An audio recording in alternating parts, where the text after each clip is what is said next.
Hey guys, welcome to lesson 15, which is the most important thing we have done in programming yet. So we are going to be talking about classes and objects. So Java is considered to be object-oriented programming, or OOP. So there are several different programming languages that are object-oriented. Java is also one of them. So if we have an example of how an object actually operates, an object has methods, which is its behavior, and fields, which is its state. So for example, if you have a object that is a dog, its state would be things like color, weight, height, all that business.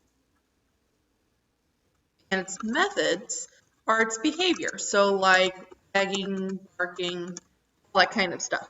So the state is what it is and what it needs to be defined. Its methods are what it actually does. Now a class is like a cookie cutter. So each cookie cutter, you only need one cookie cutter, but you can make lots of cookies, right? Similarly, one class can make many possible objects. So it doesn't just make one dog, you can make lots of different kinds of dogs. So if you want to think of it this way and relate it kind of to school a little bit, the way Net Classroom's set up is like a class. So Net Classroom is a class on its own. Now the objects are all the students in the school. Each person in the school has the basic same setup. You all have grades, you all have teachers that assign those grades. They're all calculated in an average, but you guys all have different grades in different classes. So like your class, Net Classroom, is the class and the individual students are the objects. All right, so come on into Eclipse and make yourself a lesson 15 class.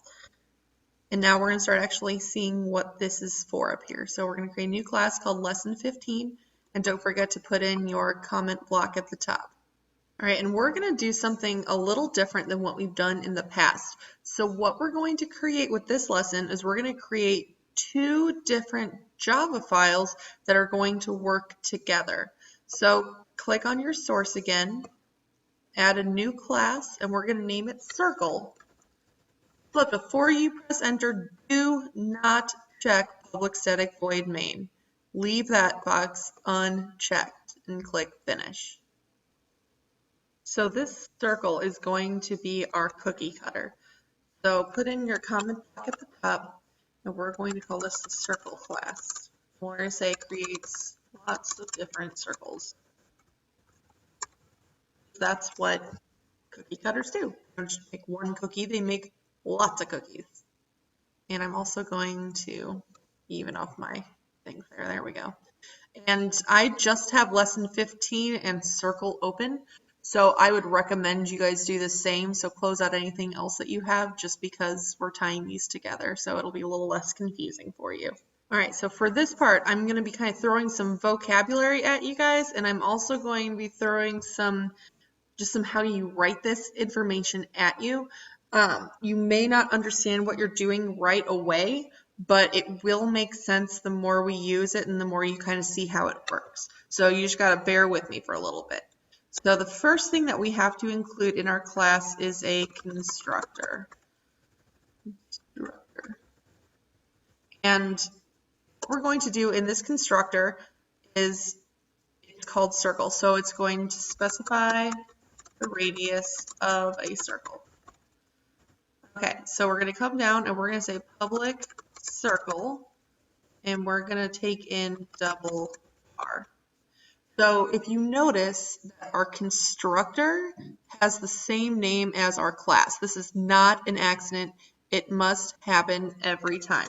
So I'm going to make a rem out here and say that our constructor has to have the same name as our class. Okay, so come down to the next line, put in a new bracket. So each item or method that you create in your class has to have brackets underneath of it. So if you have public, it needs to have brackets underneath of it. And we're calling this public because we want to be able to access this from our lesson 15 project. So if you put public in front of it, we're able to get into it. So what I want to do here is I want to say radius equals r. The next thing that we're going to create in our program is we have a constructor, and now we're going to have methods. So we've actually already used some methods in Java without me really telling you what they were. So when we used like math.square root or to uppercase, to lowercase, those were all methods that already existed in Java.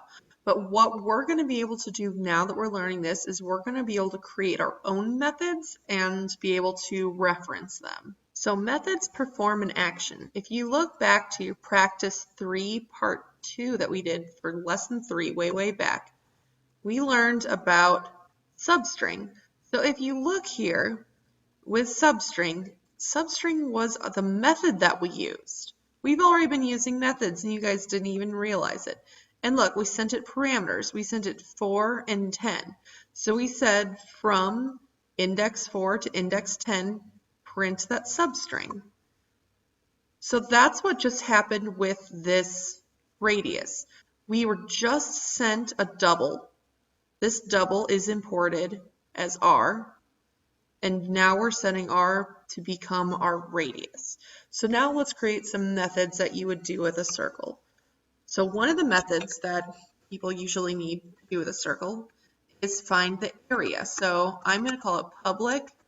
I'm going to call it double area. I'm going to put open close parentheses in here. So what this is going to do is it's going, in our other program, if we have something that's written like something.area and we give it open close parentheses, it's going to know to come right here. And this is where it's going to go and do whatever code we write in here.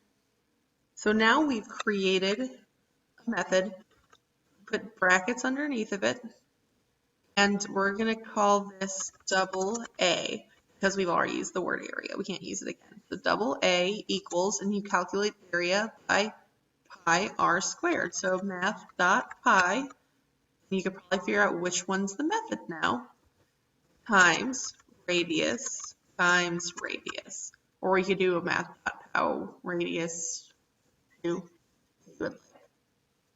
And right now you're getting an error. It says radius cannot be resolved to a variable. You know what? We're going to address that in a little bit, so don't worry about it just yet.